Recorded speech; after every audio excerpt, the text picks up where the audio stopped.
Hello and welcome back to the Wheel Talk podcast. My name is Abby Mickey.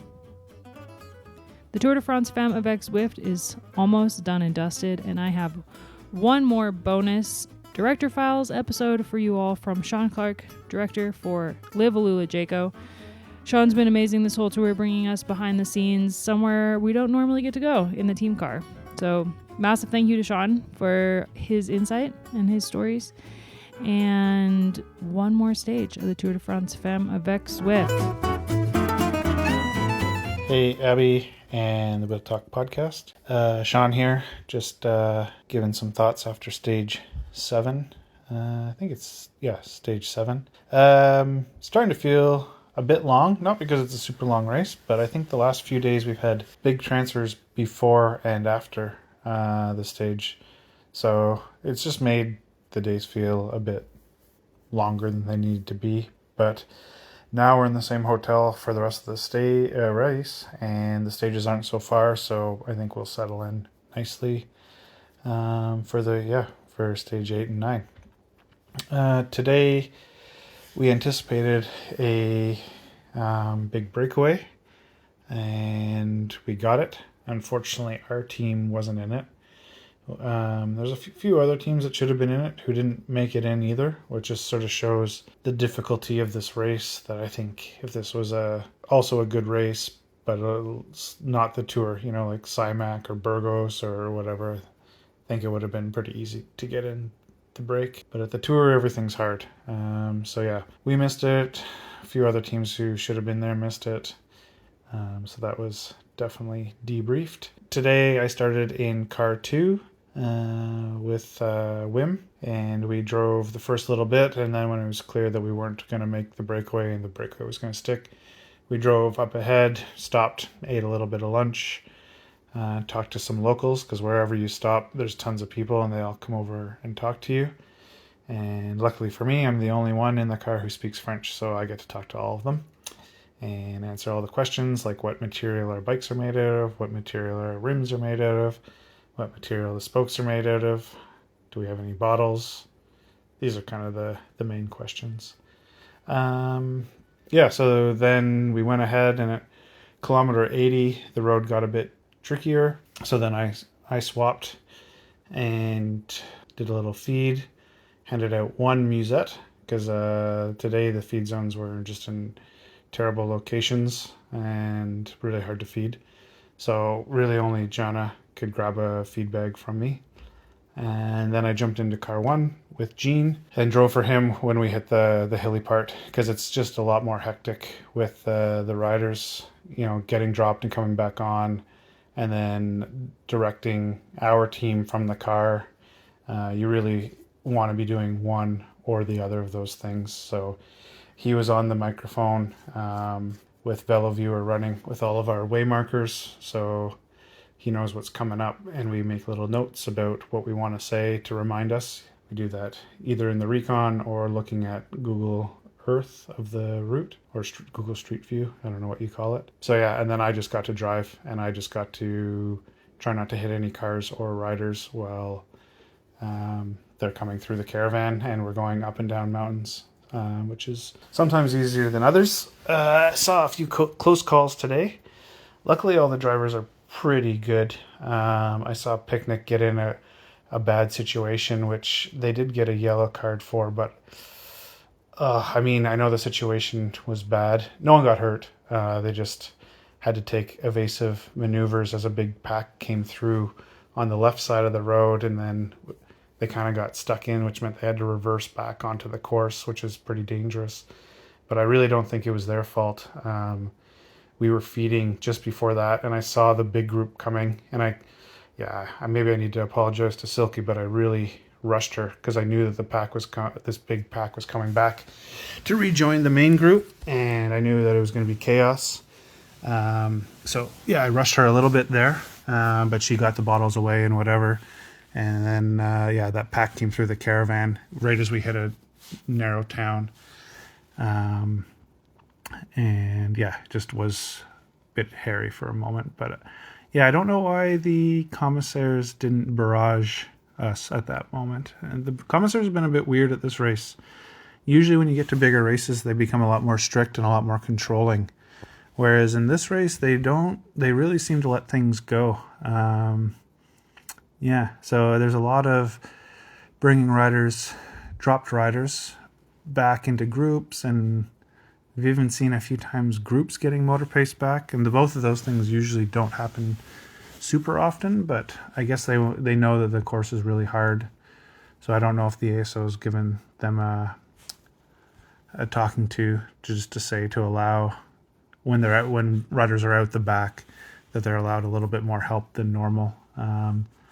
But I mean, usually you get a barrage where they stop all the cars and create a gap to the peloton or the main group when a group's coming back. And most of the time it's for fairness. If a favorite is dropped, or the helpers of a favorite are dropped, they really want them to come back naturally or under their own power, and not just use the cars. So they'll stop all the cars on the side of the road, create a gap of a minute or so that the group has to cross. They really aren't doing that. So we're having big groups come through the caravan, which I don't really like. And that was a bit the problem today.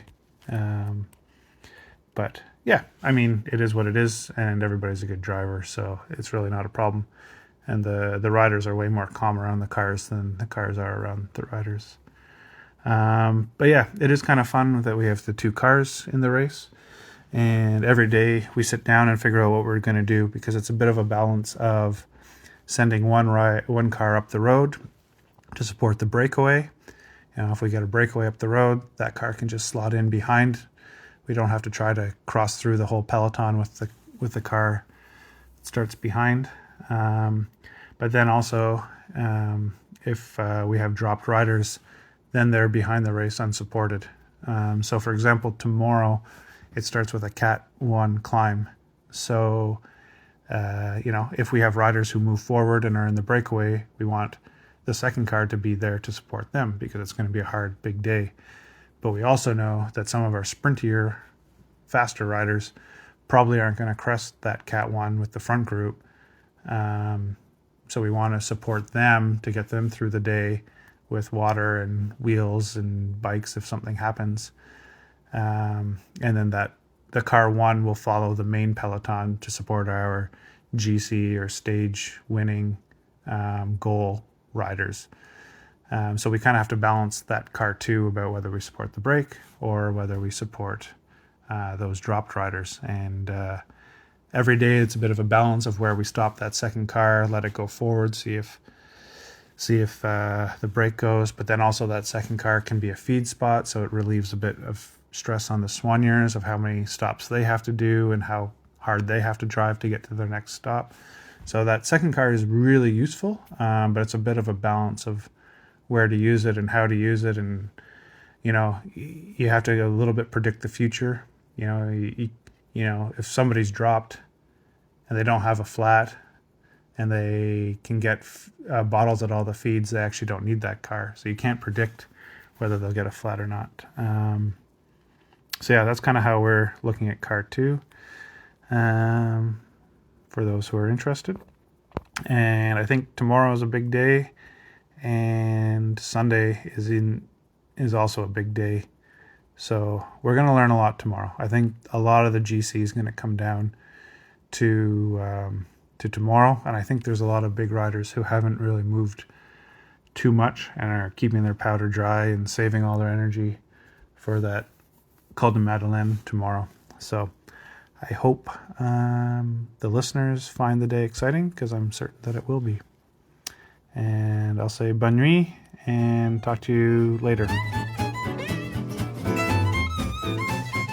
Hey, Abby and the Wheel Talk podcast. Shawn Clarke here, coming in for probably the last audio diary of the Tour de France Femmes avec Zwift. Yeah, it's 11:40 and I'm just getting ready for bed, so I'm going to call this an early night tonight. Maybe I'll even have enough energy for a run in the morning.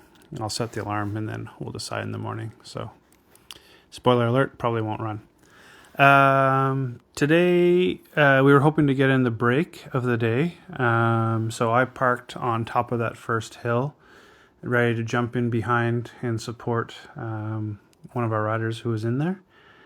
And I think just some weird tactics played in that we thought that the break would be a bit easier to get into and would be given a lot more leash and be playing for stage win stuff if things went the right way. But yeah, I don't know in any race where the yellow jersey is allowed to get in the break.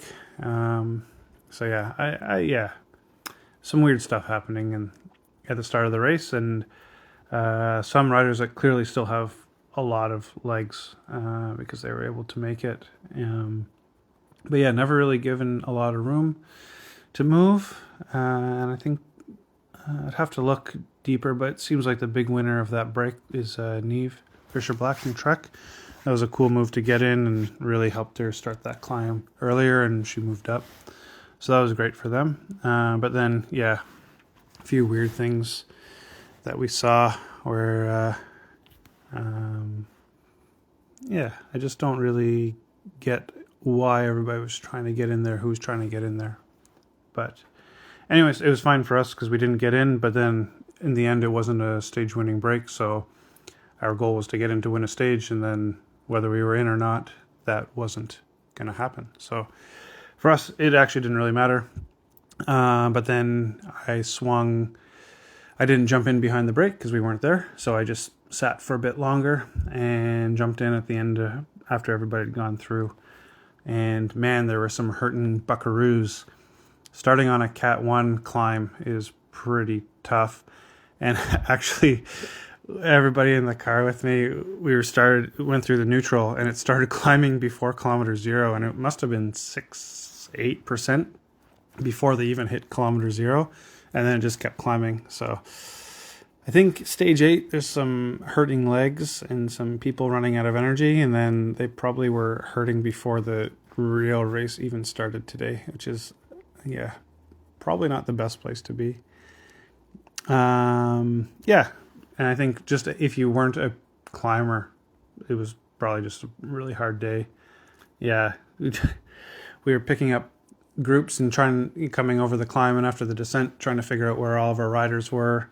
And they were spread across a few groups, so I would drive up and check on all of them. And yeah, after the stage, when I'm car 2 and you're in that position, I like to have a quick little debrief with each of the riders and remind them of all the abuse that they hurled at me or the mean words that they shared in the moment.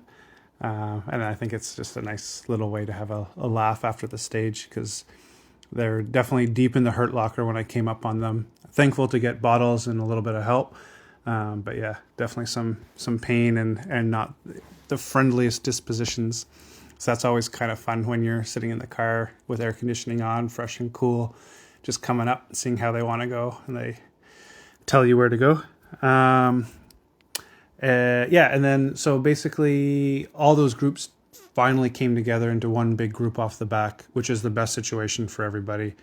They can all swap through, they can help each other out. There must have been over 25 in the main gruppetto of the day.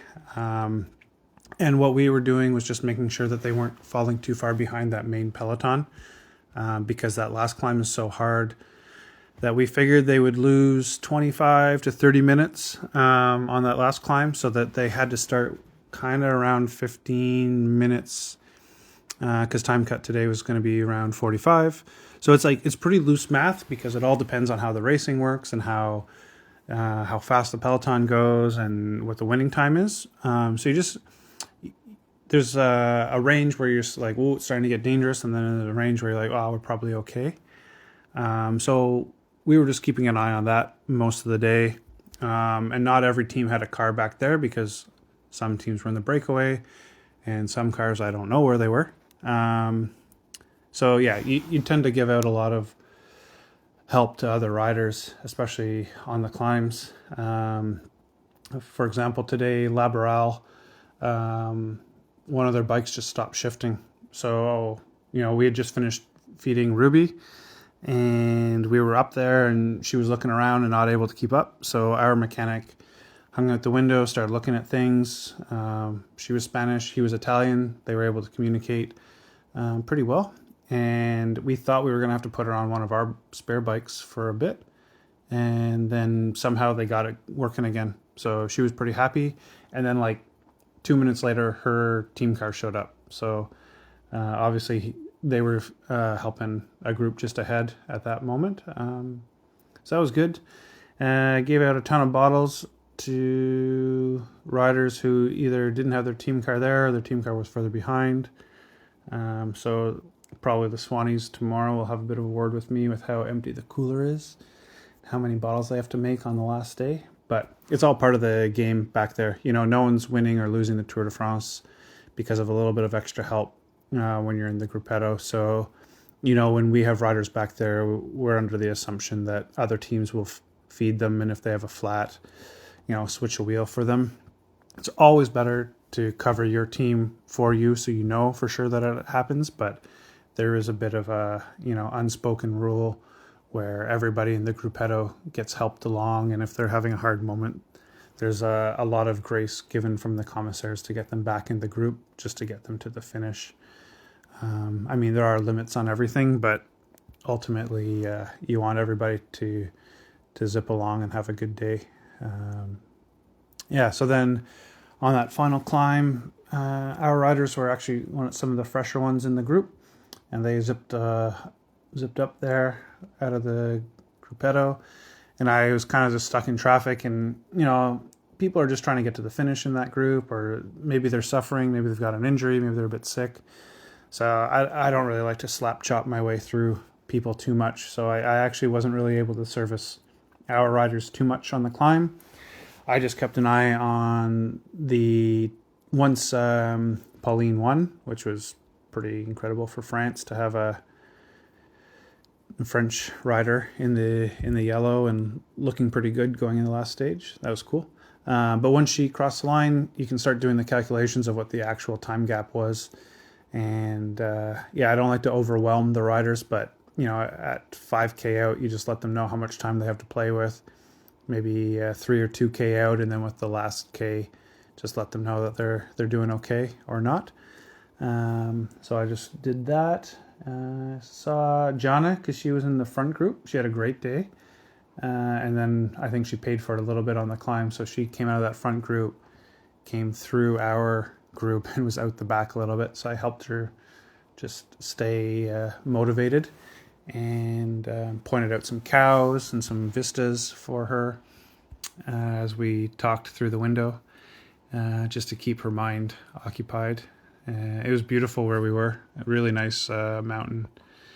Got her to the finish. I think she had 10 minutes in hand or just under, so that was mission accomplished. And then Ruby and Letizia, who were also in that group, were quite a ways in front, so they were also really comfortable. And that was basically it. Ella had a good day. She rode well. Dropped a bunch of her rivals, moved up a little bit in GC. So for a young rider on the build, we're pretty happy to see that. A couple of our other riders tried for the stage win and then shut it down. We'll try to go again tomorrow on the last day. And that's basically it. Looking forward to a good last day. Logistics are a bit weird. Usually at the end of the tour, you want to have a bit of a celebration, a bit of a party. But we finished a little bit in the middle of nowhere. So I think we're going to drive about 2 hours home, towards home for us, which is towards Milan or Varese, where our service course is, and stop in just on the Italian side of the border, and have a nice team dinner and maybe a couple of red wines or so. And then the next day we'll just drive back to service course, drop riders and staff who need to fly out at Malpensa, and that'll be the tour. So hopefully it's a good day for us tomorrow. It's a lot harder than it looks on paper, I think. A lot of people went pretty deep today, so it could be interesting tomorrow. But we'll have to see. I'll say au revoir and bonne nuit, and catch you at another race, I guess.